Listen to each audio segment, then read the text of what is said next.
రాష్ట్రంలో ఇప్పుడు diversion politics నడుస్తున్నాయి. Yes, politics.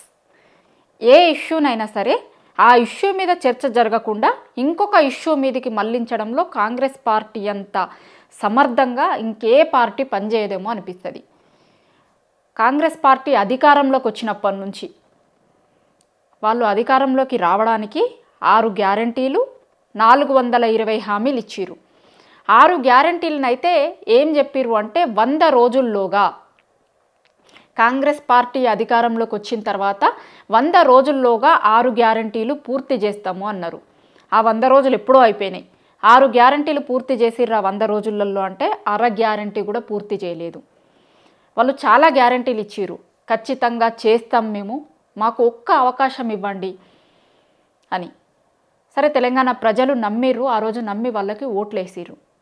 వేసిన తర్వాత ఏం చేసిర్రు? అసలు గ్యారంటీలు హామీలు మొత్తం తుంగలో దొక్కిర్రు. ఈ రోజు వరకు కూడా 100 రోజుల్లోగా వదిలేయిర్రి. 365 రోజులైన తర్వాత కూడా వాళ్ళు 6 గ్యారంటీలను అమలు చేయలేదు.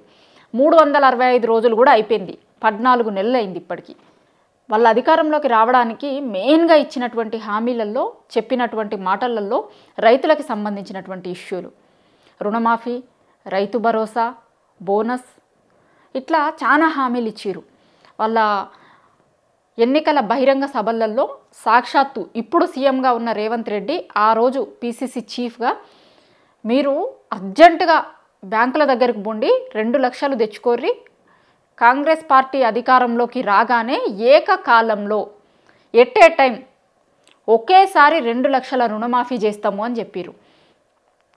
ఇప్పటివరకు ఎంతమందికి రుణమాఫీ అయింది? మొత్తం 2 లక్షల ఉన్న రైతులందరికీ రుణమాఫీ అయింది అని కాంగ్రెస్ పార్టీ బల్లగుద్ది చెప్పగలుగుతుందా? ఈ రోజుకి రుణమాఫీ కాని వాళ్ళు ఉన్నారు. ఎందుకు అంటే దానికి రకరకాల రీజన్స్ చెప్తారు. మంత్రులు ఒక రీజన్స్ చెప్తారు, సీఎం ఒక రీజన్ చెప్తారు. ఈ రోజు వరకు కాలేదు. దాని తర్వాత రైతు భరోసా. కేసీఆర్ బిచ్చమేస్తుండు, సంవత్సరానికి 10,000, మేము 15,000 ఇస్తాము అన్నారు. 15,000 ఇస్తాము అని సంవత్సరం ఇయ్యలేదు. నెక్స్ట్ సంవత్సరంలో స్టార్ట్ చేసిర్రు. దాని అతి గతి లేదు. ఇప్పటివరకు ఎంతమందికి వేసిర్రు అనే దాని మీద క్లారిటీనే లేదు. అయితే ఇవన్నీ ఎందుకు చెప్తున్నా అంటే డైవర్షన్ పాలిటిక్స్ ఎట్లా చేస్తుంది కాంగ్రెస్ పార్టీ అనే దానికి చెప్తున్నా. ఫస్ట్ సంవత్సరం అంతా కూడా వాళ్ళు ఏం చేసిర్రు? రుణమాఫీ మీద కావచ్చు, రైతు భరోసా మీద చర్చ జరిగిన ప్రతిసారి కూడా ఫోన్ ట్యాపింగ్ ఇష్యూని తెర మీదకి తీసుకొచ్చిర్రు. ఎప్పుడు రుణమాఫీకి సంబంధించి 100 రోజులు అవుతున్న టైంలో ఇంకా అడుగుతారు వీళ్ళు, 100 రోజులు పూర్తయినాయి కదా, ఎందుకు మీరు ఇచ్చిన హామీలు అమలు చేయలేదు అని జనం అడుగుతారు అనే టైంకి వాళ్ళు ఫోన్ ట్యాపింగ్ అనే ఇష్యూని తెర మీదకి తీసుకొచ్చి మొత్తం ఎక్కడ మీడియాలో చూసినా, వాళ్ళకి సంబంధించిన మీడియంలలో చూసినా మొత్తం దీని మీదనే చర్చ జరిగేటట్టు, మొత్తం అసలు రుణమాఫీ మీద చర్చ ఉండదు, ఫోన్ ట్యాపింగ్ మీదనే చర్చ జరిగేటట్టు రుణమాఫీ ఇష్యూని సక్సెస్ఫుల్గా డైవర్ట్ చేసేసిర్రు. దాని తర్వాత రైతు భరోసా ఇష్యూ వచ్చినప్పుడు ఇంకొక ఇష్యూని తెర మీదకి తీసుకొచ్చారు. తెలంగాణ తల్లి, తెలంగాణ రాష్ట్ర గీతం, ఇవన్నింటినీ తెర మీదకి తీసుకొని వచ్చారు. దానివల్ల రైతు భరోసా ఫస్ట్ ఇయర్కి సంబంధించిన రైతు భరోసా ఇష్యూ మొత్తం తెర మీద లేకుండా పోయింది. నిరుద్యోగుల ఇష్యూ కూడా, నిరుద్యోగులకి సంబంధించి జాబ్ క్యాలెండర్ అన్నారు, నిరుద్యోగులకి ఉద్యోగాలు ఇస్తాము అన్నారు. కాంగ్రెస్ పార్టీ మోసం చేసిన సెక్టార్లలో మోసం అనే అనాల్సి వస్తుంది. ఖచ్చితంగా మోసం చేసిరు.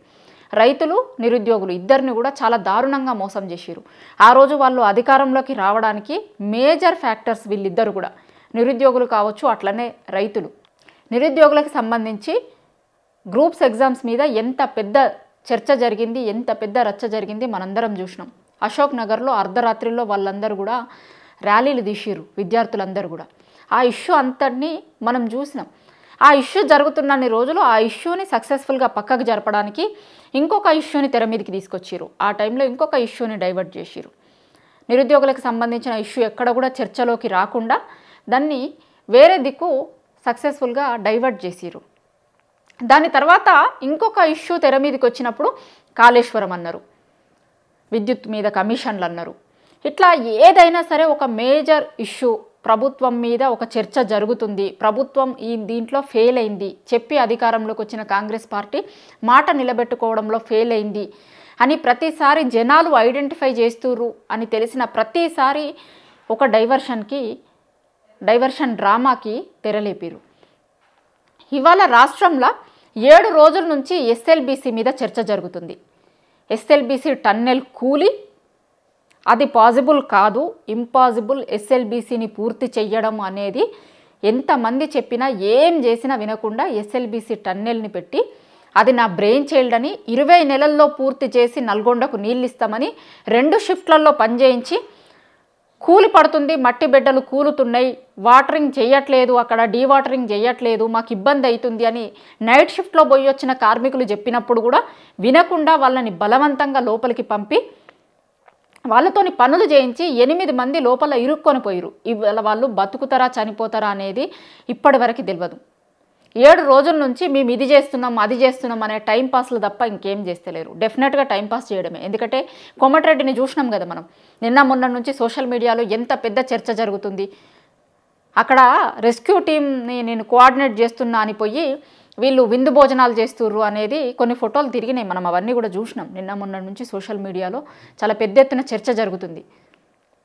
వీళ్ళకి కనీసం మానవత్వం కూడా లేదు, 8 మంది లోపల ఉంటే వీళ్ళు ఎట్లా తింటున్నారు ఇట్లా అని. సో ఎస్ఎల్బీసీ టన్నెల్కి సంబంధించిన ఇష్యూని మొత్తం డైవర్ట్ చేసేందుకు సీఎం రేవంత్ రెడ్డి ఢిల్లీలో చిట్చాట్ చేసిండు. ఇక్కడ కూడా కాదు, ఆయన గతంలో కూడా 2-3 సార్లు నిరుద్యోగుల ఇష్యూ ఇక్కడ జరుగుతున్నప్పుడు ఢిల్లీలో చిట్చాట్ చేసిండు. సేమ్ అదే స్ట్రాటజీని మళ్ళీ ఇవాళ అప్లై చేసిండు. ఢిల్లీలో చిట్చాట్ చేసి ఏమన్నాడు, ఏదో ఇష్యూని ఇప్పుడు దుబాయ్లో ఎవరో ఒక అతను చనిపోతే ఆ ఇష్యూ ఇప్పుడు విచారణకి రాబోతుంది కాబట్టి ఆయన చనిపోయిండు అంటాడు. కాళేశ్వరం మీద కంప్లైంట్ ఇచ్చినైనే కాళేశ్వరం మీద విచారణ చెయ్యాలి అని అడిగినైనా కూడా చనిపోయిండు. అసలు ఎందుకు ఇట్లా అనుమానాస్పదంగా చనిపోతున్నారు అందరూ, ఏం జరుగుతుంది అనే అనుమానం ఈయనకు వచ్చిందట. ఇప్పుడు ఈయనే హోంమంత్రి కూడా రాష్ట్రానికి, సీఎం కూడా ఈయనే. అనుమానం రావాల్సింది ఈయనకి కాదు, ఈయన చేతుల్నే అన్ని శాఖలు ఉన్నాయి. నిజంగా అనుమానం వస్తే విచారణ జరపొచ్చు. దాని మీద కూడా ఏమంటారు, టీఆర్ఎస్ వాళ్ళు విచారణ జరపమని అడిగితే, కేటీఆర్ విచారణ జరపమని అడిగితే విచారణ జరుపుతాడట. అట్లా ఇక్కడ జరుగుతున్న ఎస్ఎల్బీసీ ఇప్పుడు ఢిల్లీలో చిట్చాట్ చేసేప్పుడు వాళ్ళు అడుగుతారు కదా, అక్కడున్న నేషనల్ మీడియా కావచ్చు, అక్కడున్న తెలుగు మీడియా వాళ్ళు కూడా, ఇంత పెద్ద ఇన్సిడెంట్ జరిగింది, వారం రోజులు అవుతుంది, ఆయన చిట్చాట్ చేసేప్పటికి కూడా 4 రోజులైంది. సో ఇంత పెద్ద ఇన్సిడెంట్ అవుతుంది, మీరు ఏం చర్యలు తీసుకున్నారు, మీరు పోయిర్రా చూసిర్రా అని అడుగుతారు కదా. అడగడానికంటే ముందే ఈయన ఇంకొకటి ఏదో మాట్లాడాలి, దాని చుట్టూ ఒక చర్చను తిప్పాలి. ఎస్ఎల్బీసీ అనే ఇష్యూని డైవర్ట్ చేసేందుకు ఢిల్లీలో చిట్చాట్ చేసి మీడియా వాళ్ళతోని వేరే ఇష్యూనేదో అనుమానాస్పద మృతులు, అనుమానాస్పదంగా చనిపోతున్నారు వీళ్ళందరూ, ఎందుకు చనిపోతున్నారు, దానికి మళ్ళా వీళ్ళే బీఆర్ఎస్ వాళ్ళు విచారణ అడగాలి, అడిగితే మేము చేస్తాం, అట్లా ఏదో ఒక సెన్సేషన్ కోసం ఏదో ఒకటి మాట్లాడాలి, దాని చుట్టూ ఇష్యూని డైవర్ట్ చేయాలి. చేసిన తర్వాత ఆ రోజు నెక్స్ట్ డే రోజు పేపర్లలో మొత్తం హెడ్లైన్లు ఏమొస్తాయి, ఇది రావాలి, దీని చుట్టూ తిరగాలి, కానీ ఎస్ఎల్బీసీ మీద తిరగొద్దు. ఎందుకంటే నిజానికి చాలా పెద్ద ఇన్సిడెంట్, అది చాలా పెద్ద ఇన్సిడెంట్. గతంలో వీళ్ళు కాళేశ్వరం మీద ఎలిగేషన్స్ చేసిరు, కాళేశ్వరం కూలిపోయింది కుంగిపోయింది అని చెప్పారు, కానీ అక్కడెక్కడ కూడా హ్యూమన్ లాస్ జరగలేదు.